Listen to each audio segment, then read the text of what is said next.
Hola,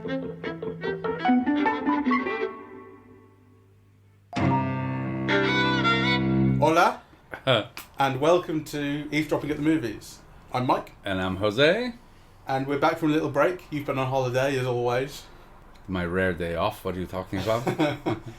You've been in Spain. I've been in Spain visiting my parents. And it's been lovely. And we're back with a Spanish movie. And they say hello, by the way. I forgot to say. Oh, so. Well, I'll say hello to them as well. They're lovely. Love your parents. Yes, well, they love you too. Good. And we've just been to see Pedro Almodóvar's latest film, Pain and Glory, which you've already seen a little while ago in Argentina. Yes, and which I keep kind of naming Hope and Glory after the John Boorman film, and of course they don't resemble each other at all. Well, I suppose they do in the sense that they're both about memories of childhood, I suppose. But anyway, yes, this is the second time I've seen it. I saw it in Argentina, and I thought it was like fantastic. I've seen it again. I think it's even better. It worked with the audience in Buenos Aires. It worked with the audience here. I mean, you could, just feel the audience react to it and kind of, and I loved it even more. Yeah, the first time I've seen it, and I think I've only seen one other of Almodóvar's films, which is Julieta, his last. Right, yes. I don't think I've seen All About My Mother. I'm sure you've shown a clip or two of it when we were at university. Yes. I don't think I've watched the whole thing. Well, it's a pity that you haven't seen, because I really do think that, I do have a very special and individual kind of relationship to his work. His work has been meaningful to me on a personal level.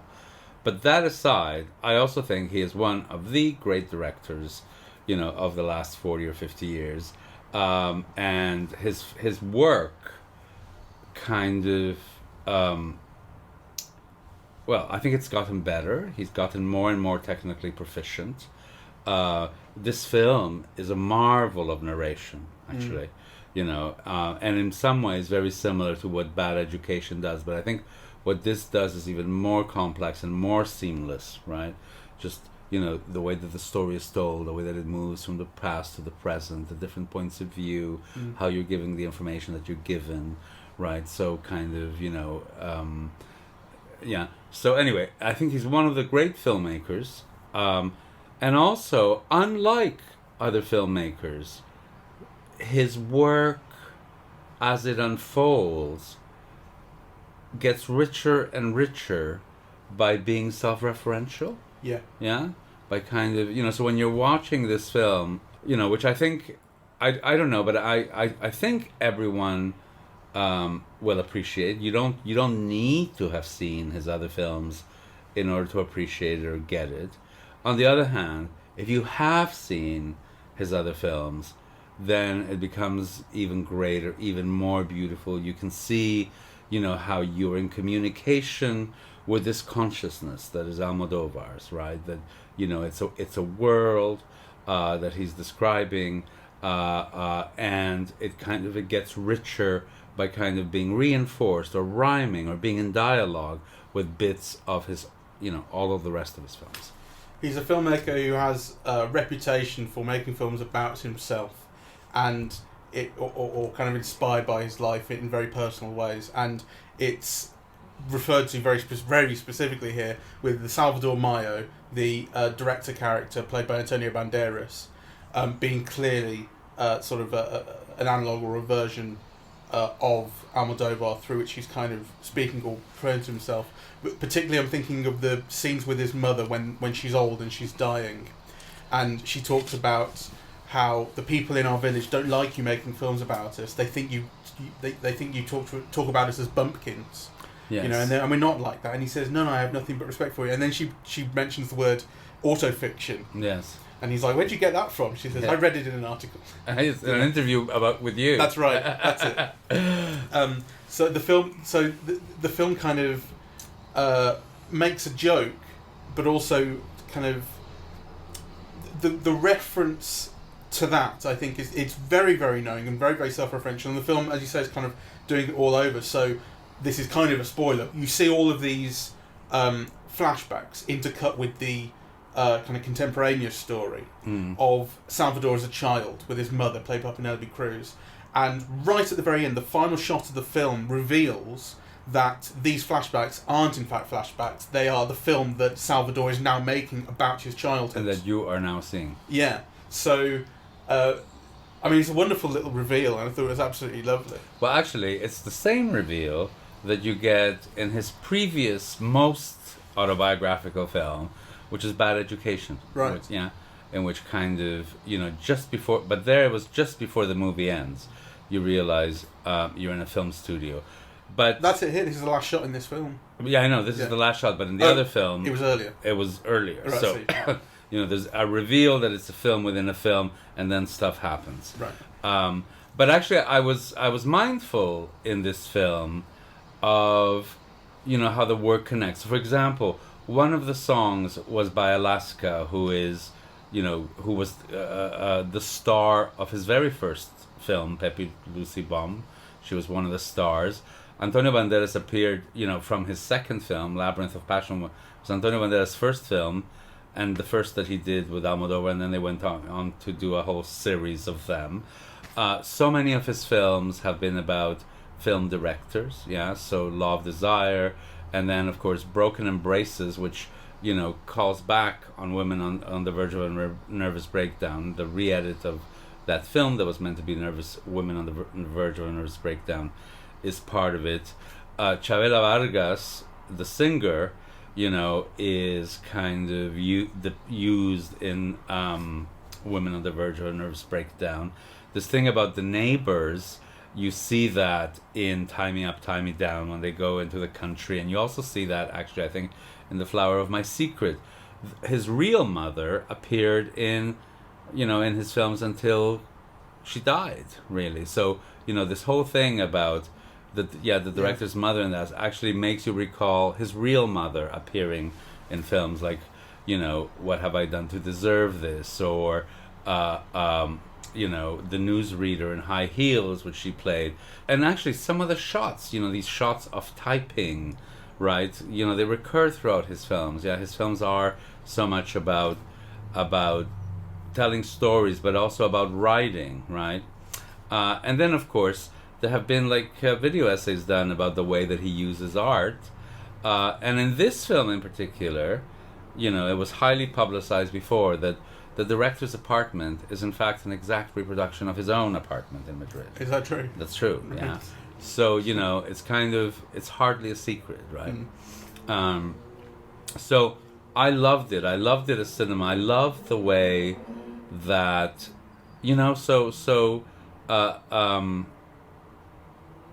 film, for me, I always say this, but I feel it's true, it's so great because it calls on all you know, and you never know enough, to kind of fully grasp the great films.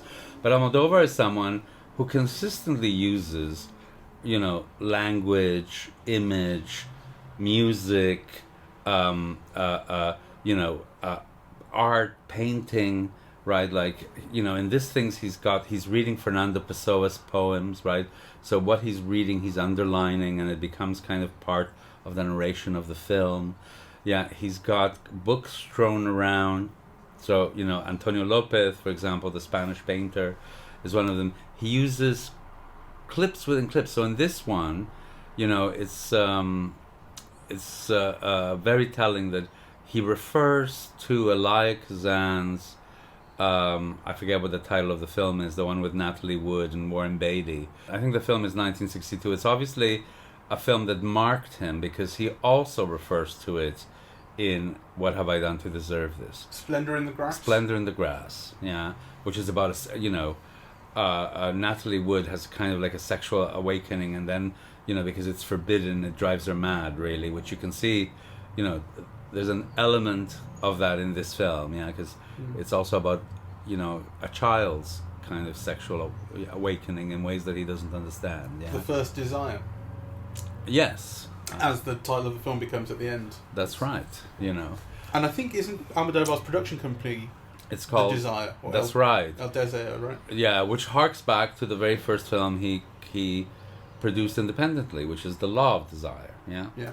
So this thing about desire, and desire always being out of reach and incomplete and ungraspable and so on.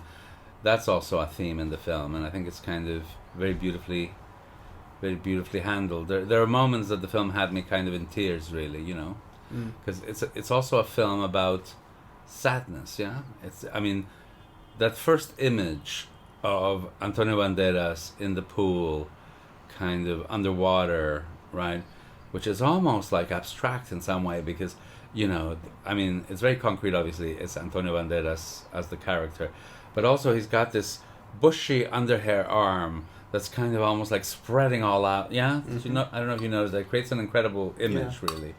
And he's so great in this, Antonio Banderas. And of course, the first time you hear his voice, the sound of the voice is of someone tired of life, depressed, sad. Just the sound, just the way he speaks his first lines, like weary, right? You know. Yeah. That's certainly what you get from his voiceover.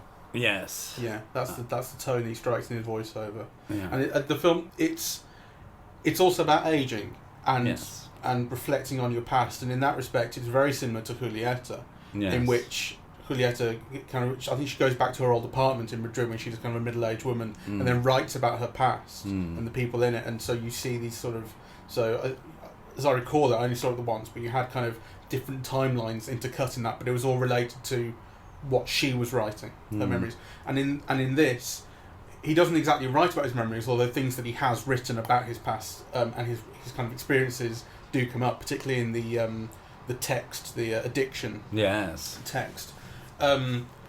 But it's all about his past coming back. So right at the start, it's this kind of chance meeting with. Chance is great in the film as well. Actually, it struck me. There's a chance meeting with this woman who he'd worked with before, this actress, who then speaks to him about this actor that he'd formerly worked with. Yeah. And that actress, sorry, just to interject, is Cecilia Roth, who played Cecilia in Labyrinth of Passion, and who played the mother in All About My Mother, right?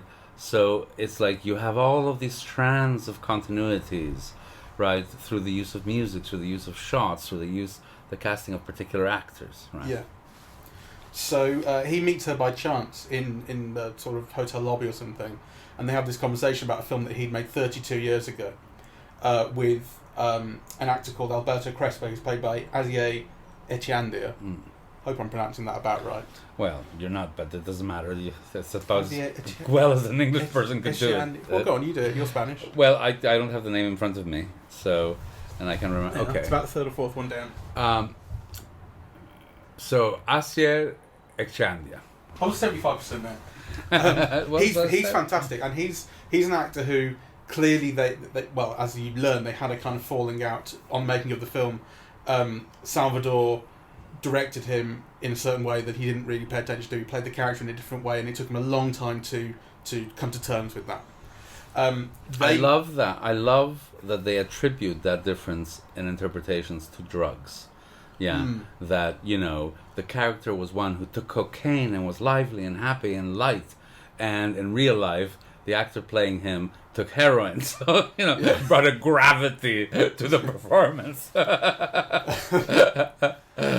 And the film now is considered a classic. There's a wonderful line. It's almost a throwaway line, but it's the way that Salvador says they think it's a classic now. Yeah. Which kind of made me think about how a creator thinks about their work. I mean, you hear creators talk about their work, and they don't think about it in the same way that audiences do. I think audiences want to go back to films like Apocalypse Now, whatever it might be, like the classic from years ago, and say that's your finest work. And the director will be saying, no, the film I made yesterday is my finest work. I forgot about the thing I made 30 years ago. Well, filmmakers often speak about the films that were least appreciated as being their orphans, being their favorites. Yeah, the ones that they feel they really that expresses them well, but that somehow did not have a success with audience or critics or whatever. Yeah, so Salvador obviously has a different relationship to this film than the audience does, because he says, they think it's a classic now, and obviously his relationship is one of, he has this sort of grudge that he holds about not getting the performance that he wanted out of But Alberto. He also admits that he saw it on television that was very good. So that's right. He talks about, recently I've seen more in the performance than... Yes. Yeah, exactly. But the thing is that's a chance meeting, and then that chance meeting leads to this reconnection with this old actor who he hasn't seen in a very, very long time. There's also this chance thing about the drawing that the guy in the town that he lived with. He and his mother, when he was very young, moved to this sort of series of caves which houses had been built in, and one of the people in that town he kind of became friends with and taught how to read, and that guy drew a picture of him. That shows up later purely by chance. Yeah. It's the thing that shows up in a catalogue, and that's me, you know. And the idea that this kind of happens from out of nowhere, I think sometimes it's difficult. I think sometimes Western cinema doesn't really accept that. I think in Western cinema you have the chance thing right at the start of like the meet cute where the characters meet, but everything after that in a story has to make absolute sense, has to make contextual, logical sense. Like this happens, therefore this, therefore this, therefore this.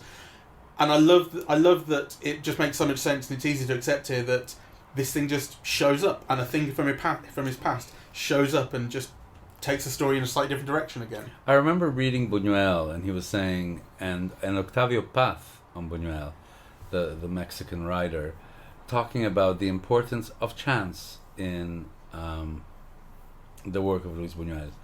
Yeah, and you can see how interesting it is in a way to compare the kind of cinema that is like classic Hollywood, because classic Hollywood cinema is a cinema that makes sense of the world, that gives you largely an orderly view of it. You're always orientated geographically. The story is always told in ways, that the spectator can understand it, right? The cutting is in particular ways so that you make sense of all of these things, right? Important things are often repeated so that you get it, right? And actually, kind of, life is not like that. Life is full of chance happenings, right? And kind of, things that don't even make sense in retrospect, right? Like kind of, you go to England to do an MA and you end up staying the rest of your life there, and it's not planned, and it's So but that's the one thing. The thing with that painting is the one true element of chance, because they talk in the car about how did this happen, how did it end up in this flea market? We just happened to come across it, and fate or God or whatever it was decided that it finally found the person it was meant for. But the other things do have context built in, where the film is 32 years old, it's having this the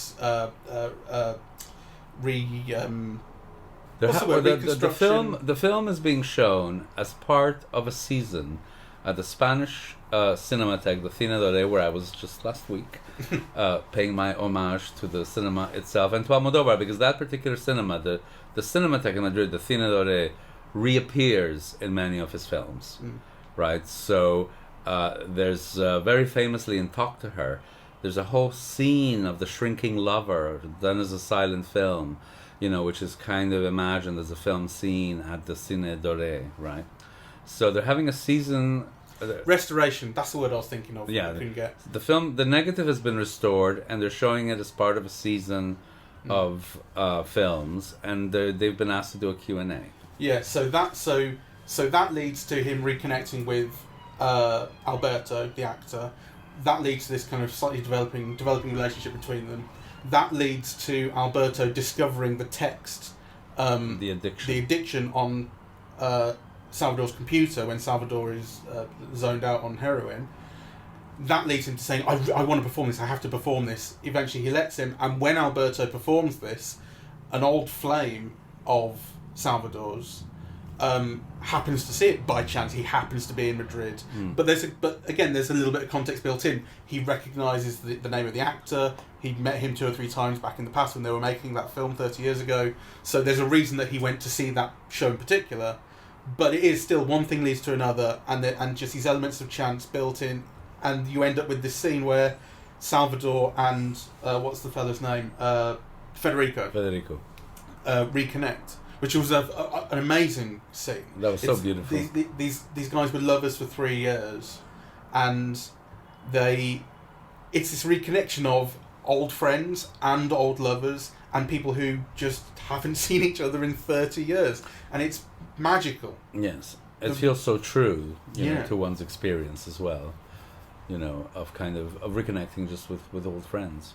And I love the colours in that scene. That it's geometric and vibrant. Like the door of the lift is this bright red, and the walls are kind of a bright blue, and there are these clashes of really bold colours as they, like, it kind of enlivens the world when they come back together. It's wonderful, and there's a knowingness in the performance. I mean, the performances in that scene are just the chemistry that their two have. Federico's played by Leonardo Sbaraglia, who's an Argentinian star, and that has to be my favourite scene in the film. As you say, it feels so true to life, and it feels so beautifully organic. How the conversation shifts and moves between them. For me, there are so many things, though. Again, they might be kind of. I mean, here's where an element of autobiography, I suppose, comes in. The opening scenes with the women doing the washing, I mean, that reminds me of my childhood. Certainly when I was young, kind of, that's the way that women did the washing. They went to the river, and they did their wash, and they hung it out in the sun, right? Kind of, and I suppose for Spanish audiences, it has a special significance because the song that the women begin to sing is a very famous old Lola Flores song, yeah, a tu vera, by your side, yeah, which they begin to sing, and it's basically a woman saying that she'll be by her man's side, until she dies. So, and if you build that into the mother and son relationship, because in a way that's what you see throughout the rest of the film. You see a mother and son kind of being together until she dies, yeah, and and having a relationship, that's very loving, but at the same time also, in that there's a tension in it. Yeah, in that kind of peasant way. It's not a tension, but it's very plain spoken. You've been a bad son, she tells him, right? And she doesn't tell him in anger or rancor or bitterness or as a way of hurting him, right? Yeah. She just tells it to him as a fact. But also, she does that when it's very clear that she's dying. Yes. And it's a kind of I suppose it's a flashback scene. It's not one of the film within a film scenes, but it is going back 4 years to when she passed away, and he's kind of looking after her. And it's this kind of whole movement of the film where it's very clear that this is a coda to her life. So you kind of wonder, like, it just seemed to me that there was a feeling of that around that line of dialogue. You've been a bad son. Feels like she's able to say that in a way because she is not long for this earth. And as you say, it's not a cruel line. It's not meant cruelly. It's meant in a plain-spoken, honest way. But it does feel like it's a line that somehow comes out because she's able to say it because this is kind of wrapping things up for her. The interesting thing in terms of Almodóvar's entire oeuvre is that there's no director I can think of who has spoken his love of his mother more assiduously, and for a longer period of time than Almodóvar, right? And I mean, all about my mother, right? Kind of, his mother appears in, so many of the early ones, and mothers are very important. But what's interesting is that fathers in his films are often absent, or they've got Alzheimer's or something. I think this is the first film in which you actually see, his father represented in a way that is sympathetic, really, so yeah, so he's been a very loving son, and of course, and he's been very successful, but in that conversation there's a kind of a coded tension over his sexuality, right? So because the mother says something, I wanted to move in with you with Madrid, but you squirmed out of it by, saying that I wouldn't be comfortable there. And he says, oh, well, I was filming and whatever. And basically, it's not the filming that was the issue. It was his sexuality that was the issue. And she has this line where she says, I've gotten used to so many things in my life, right? Like, I've had to adapt and kind of, I've gotten used to so many things. I'm sure I would have gotten used to anything, right? So, and he says, "I'm sorry, I wasn't the son you wanted because of the way I am." And then that was beautiful. Yes. So I failed you, but I failed you not by what I've done, but just by who I am. Yeah. Yeah. That was lovely. So beautiful. Yeah. Very resonant to gay men. You know. I mean, I'm thinking like the whole way through, whenever something, there were just all these things that popped up, I thought, well, this is a film for Jose. It is not just the sexuality, but also the setting and the kind of the relationships and the thing. I thought, this is a film. This is no wonder this speaks to you. And I did think. Remember we were talking about animals a little while ago, and you said, "Oh, I'm so tired whenever filmmakers make films about writing or filmmaking." Yes. I'm like, well, I bet you don't feel the same way about Almodóvar. I don't. But also because so many. Because it's not just about filmmaking, right? I mean, so let me just before I forget, delineate the things that sparked something in me. I mean, first of all, I come from the same background, and actually for years and years and years, one of the things that English critics never got about Almodóvar is he caught the words of, Spanish peasants.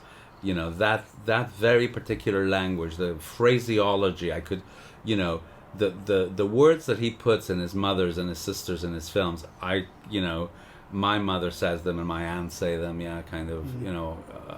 all those expressions. I mean, I was talking to my father the other day, and he, in the car, we were talking about Brexit, and he said something, like, fear is free. People can have as much of it as they want, right? Yeah, kind of. Those are the kinds of things that you often, that often Almodóvar's mother or something like that will say in his films, right?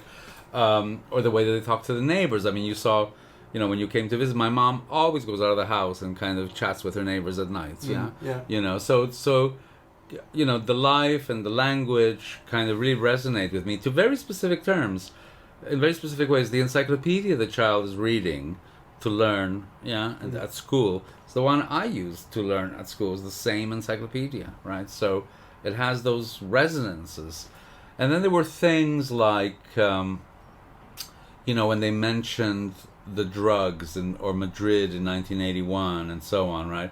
Which was just before AIDS hit, but, which Spain was suffering from drugs because, and I remember the period so well, there was, when democracy came in and when censorship was abolished in 1978, people had this feeling that Spain was, completely behind in everything. Yeah, it wasn't modern. Right, and so there was this really quick attempt to catch up. So all the things that people had been forbidden, it was like this thirst to experience them, right? But it all happened immediately. And one of the things that opened up like a Pandora's box was drugs, right? Because if drugs had been forbidden, it wasn't necessarily because they were bad. It was just because Franco was such an evil fascist, right? And actually, maybe this inability immediately to distinguish between like heroin and cocaine and grass, right? It's like, so there was like this kind of thirst to experiment and to go for what had been previously forbidden. And there was a heroin epidemic. So many people died of heroin in that period, including in my own little village, right? Which you would think would be immune, to the movements in the capital, right? But no, we had drug overdoses and in fact, AIDS due to drug people using the same needle in this little tiny village where I'm from, right? So kind of, all of those things really resonate with me. That's why, sometimes I don't trust myself, because you think, well, is it very meaningful to you? Or is it really great? Yeah, and they're not necessarily the same thing. Yeah, something could be very meaningful to you, and yet be incoherent to someone else, or not touch them in the same way. Though I think I don't think that's necessarily that big a deal. Though I think if a film really really resonates with you in such a specific and meaningful individual way, then what does it matter that it's not so great to someone else? Well, it doesn't if you're just a civilian. If you're a film critic, it matters. You want to convince other people. You want to offer proof. Yeah, you want to kind of demonstrate why other people who are not you and who don't share your history might nonetheless find this film of importance and of value. Sure. And I think this film does. I mean, if nothing else, just the ease of the narration. I mean, it's an incredibly complex narration, but again, this time it feels easy. So it's not like Bad Education, where you feel like it's like these matryoshka dolls, one in the other and the other, and and nothing is told clearly, and you're asked to interpret, but in this one, it has a similar complexity of technique, but the effect is kind of seamless. You're not like in Bad Education wondering how this connects to the other. Is it a story within a story? This one is rendered seamlessly, and I just think it's kind of an astonishing kind of use of technique for this kind of making something very complex seem really fluid this time. Like, it is incredibly fluid, and I was also really impressed with how kind of confident it is to just move on. So when the actor character Alberto is no longer sort of important to the story, he's dropped. The last time we see him is when he's performing the play. That leads him to reconnect with Federico, and that's the last you see of Alberto. It is. And it's not like he's there just to serve that purpose. There is this purpose about him, kind of Salvador reconnecting with him, and kind of thinking about his past and trying to forgive, but ultimately not quite able to, and this sort of thing. So it's all kind of that's all there. But also once it's time to move on, there's no need to force him back into the story. That part of the story's ended. We're moving on to Federico. We're moving on to the painting. It's almost like the Antonio Banderas character. So in the present, there are two men. There's the actor whom he thinks failed him, and who he's now changed his mind. And there's the lover who he thinks he failed and has disappeared. Right, and they're connected by addiction. So, both of the characters were addicted to heroin, right? And in fact, there's a kind of an element of addiction in that, the film director is addicted to his addict boyfriend, right? So, kind of there's a kind of a very, his screenplays are so fantastic, really, because you can see how there's all these layers of connection amongst those things, right? But to me, what's interesting is that narrationally, you have, first of all, a flashback into this youth that is maintained throughout, right? So it's always a flashback to the past, right? But the past of him as a child, the same age, it's a very particular moment of the past. It's just before he's going to go to school, which is something that will distance him. Going to high school is something that will distance him from his family, He has a chance at education, at bettering himself, that is not available, to people of that class background. But the character of the director is developed first in relation, to that performance and that actor who he thinks failed.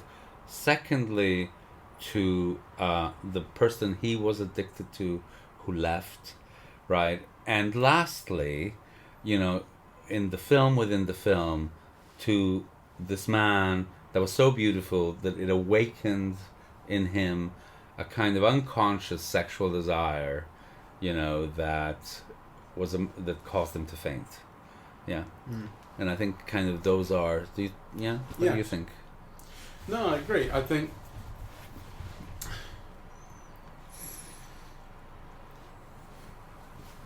I can't add to that. Okay. Good. I had so many things to say and I now forget. I think it's a really great film. I wanted to talk a little bit, or at least think a little bit, about the hospital and kind of physicality. That's always there in the film. Hospital is always there. Obviously, his mother ends up in hospital. That's how she ends her life, despite wanting to go back to her village. He's not able to take her there.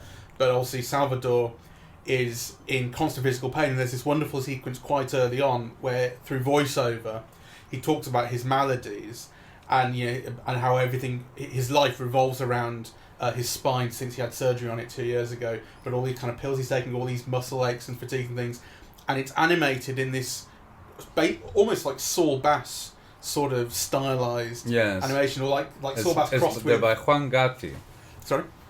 I think all of those in the title are by this designer called Juan Gatti. I just want to look him up. What's his name? Juan Gatti, Gatti. The Argentinian multi-talented Juan Gatti is generally known as a commercial photographer and graphic designer, often collaborating with film director Pedro Almodóvar. His less known work includes anatomy drawings of human body in combination with the taxonomy of plants and exotic animals. There you go. And this wonderful sort of animated thing, and it reminded me almost of like sort of music videos from like 2003 or something, with these kind of 3D animated skeletons that revolve and just sort of sit there, and it's these splashes of colour and things.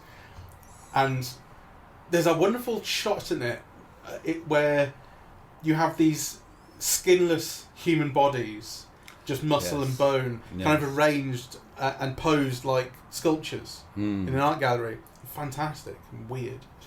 I think they are the work of Pérez Vialta, yeah. So you can see some of them here. All right. Yeah, he was a very famous Spanish painter, and whom he says in the story. There's a line in the story. This museum wants to borrow your two Pérez Vialtas, and he says no. Ah, right. Okay. There you go. And I think, if I'm not mistaken, that Pérez Vialta was also one of the painters of the movida madrileña, yeah. So of that period, yeah, that kind of Almodóvar started his first films. So let me. Yeah, because he says the character says, I can't give them the paintings. I won't give them the paintings. I live with them. They're my friends. He says, or something like that. Yes, he does. That's what he says. The other thing that I wanted to bring up is how important to me it is that this is a film about old people. So, the reason why he's ill and he's got this problem and he's got that problem and he's taking his pills every day. That's what I wanted to get to. Yeah. Yeah, it has to do with sense of impending physicality. Yeah. And the thing about the ossification, we only find out later it's an ossification of his bone. You think it might be a tumour, but of this thing pressing on his throat. Yes. That kind of is forcing him. He can't even eat. He Yes. can barely drink a smoothie, let alone eat anything solid. The idea that his kind of body is closing in on him. Yes. That's why he's in the pool at the start. He's taking pressure off himself. That's right. But it's a rare film that deals with old age. That doesn't actually end up with the death of the protagonist. And in fact, this is a film that is about old age in many, many ways, that ends up on a high note, right? So a director who's too depressed to do anything, who can barely move, who can no longer tie his shoes. By the end of the film, he's made a movie. Yes. Right? So, Yeah, it is a triumphant shot, isn't it, right at the end? It feels... That's how it felt to me. It's it's like a taking control of his story. Yeah. Well, very much a taking control of his story, right? I love so many things about that shot, actually. So for example, little things. I must mention how great Penélope Cruz is.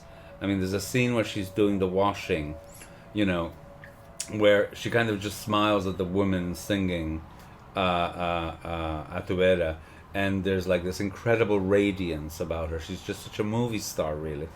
But then the very last shot, she does this lovely thing where, there's the clapperboard, the camera pulls back, you see that it's a movie within a movie, right? And then as soon as it's clear that the take is over, she reaches out to the boy and makes sure that he's okay. Yeah. I thought it was so lovely. Yeah. And I think it's triumphant because, Salvador got to make a movie with Penelope Cruz. That's right. That's triumphant. You can't get any better. So, I've got a million things to say, I suppose, but I need to think them through more. I think this is the second time I've seen it. I find it deeply moving and very, very beautiful, really, and a lesson to filmmakers.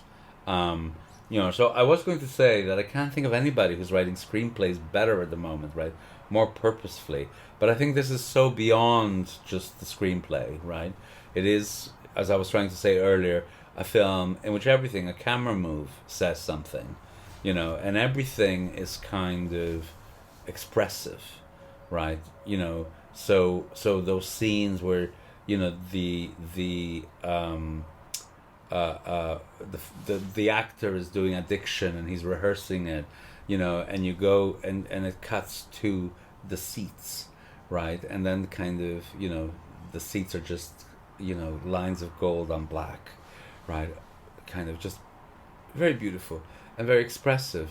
And then the storytelling. So, there's a scene where, Antonio Banderas has just been told something, and he's waiting, and then you realize he's waiting at the doctor's office. So, this incredible fluidity of just kind of changing space, right?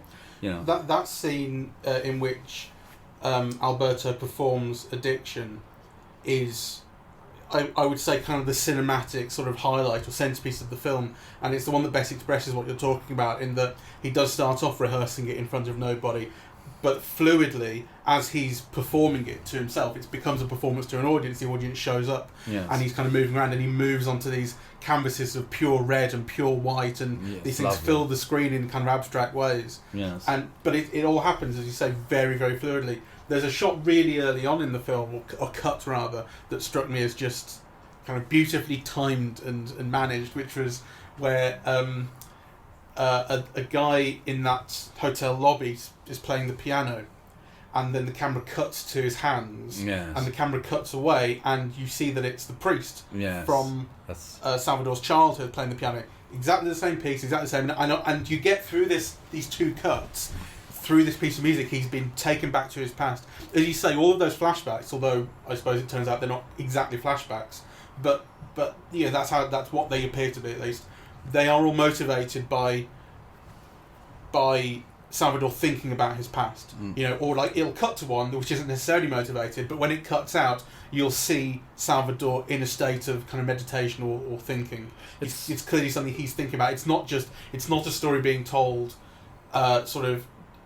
they're not parallel stories being told. It is a story that is active in his mind. And I think that's exactly how it was in Julieta as well. Remember that being the way it was in Julieta, when you came back from those flashbacks or those extended scenes in the past, it always ended up with Julieta thinking about where she was. Though, I'll have to see Julieta again, but I think this is a much, much greater film than Julieta. It's so much, well, to me it was so much more affecting, but it's also so much more complex, really. And it's dealing, with so many more issues. So on the one hand, it's about aging, it's about making art and making films, it's about Spain in the 50s and Spain in the 80s. It's about regret and love and longing and kind of, looking at the past, well, I like the way it makes the past alive. Yes, the way it does that. It's exactly. Those flashbacks aren't about informing who he is now. No. Not only that, but they are about the fact that he is thinking about his past. Yes. That's what's important. Yes. I mean, obviously they're related to who he is now. Yeah. And they're part of his development, but they're not about who he is now. Yeah, they are about the past, right? And they are about a boy, right? Like, it's not... that boy is not only a reflection on who he is now. He's telling you other things. He's telling you his family is poor, right? Yeah, that that there's that it's from an illiterate culture where grown people don't know how to write, or don't know the alphabet, and don't know how to do sums. I mean, there's all kinds of things that are being told, to you, as well as what, as well as about how this boy became this man. Yeah, and I like I liked how the young Salvador is advanced. He can read and he can write, and he starts teaching the guy next door who's 15, 20 years older. Yes. And teaches him, like, I suppose in that way you're saying there's no real father figure in this. He in a way becomes the father figure to that guy. Well, and he's teacher for sure. Certainly a teacher. He's teaching him like a very strict teacher as well. Yes. Don't hold your pencil like that. Hold it like this. Yes. And then he's encouraging. He's very precocious. Yes. And you can see why he's the kind of kid who grows up to take notes in books. Yes. I don't think you should ever deface a book. Disgusting. Well, I do it all the time.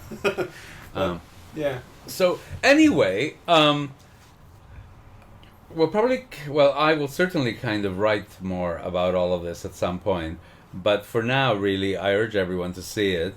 It's playing in Birmingham at Cineworld for now.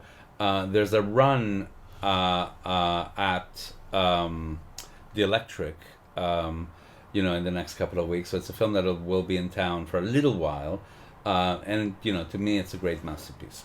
It's very good. I liked it. All right. Well, thank you very much. If Pedro Almodóvar had been a Birmingham Jew, then maybe I would relate to it more.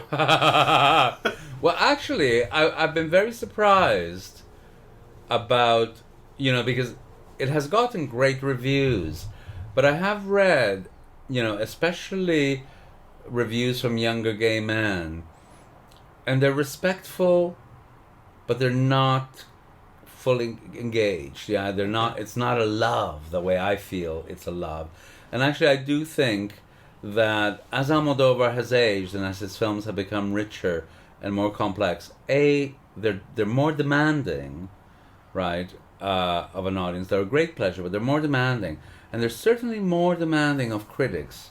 Because I do think that this is a film in which certainly a critic, would appreciate this one a lot more if seen as part of an oeuvre, of an unfolding oeuvre, really, and not just kind of as an individual film. And what does oeuvre mean? What's oeuvre in English? The egg. and there's an egg in this. It's not the same to say work as to say oeuvre. Yeah. Yeah. Body of work. The body of work, I suppose. Yes. Okay. Yeah. Yeah.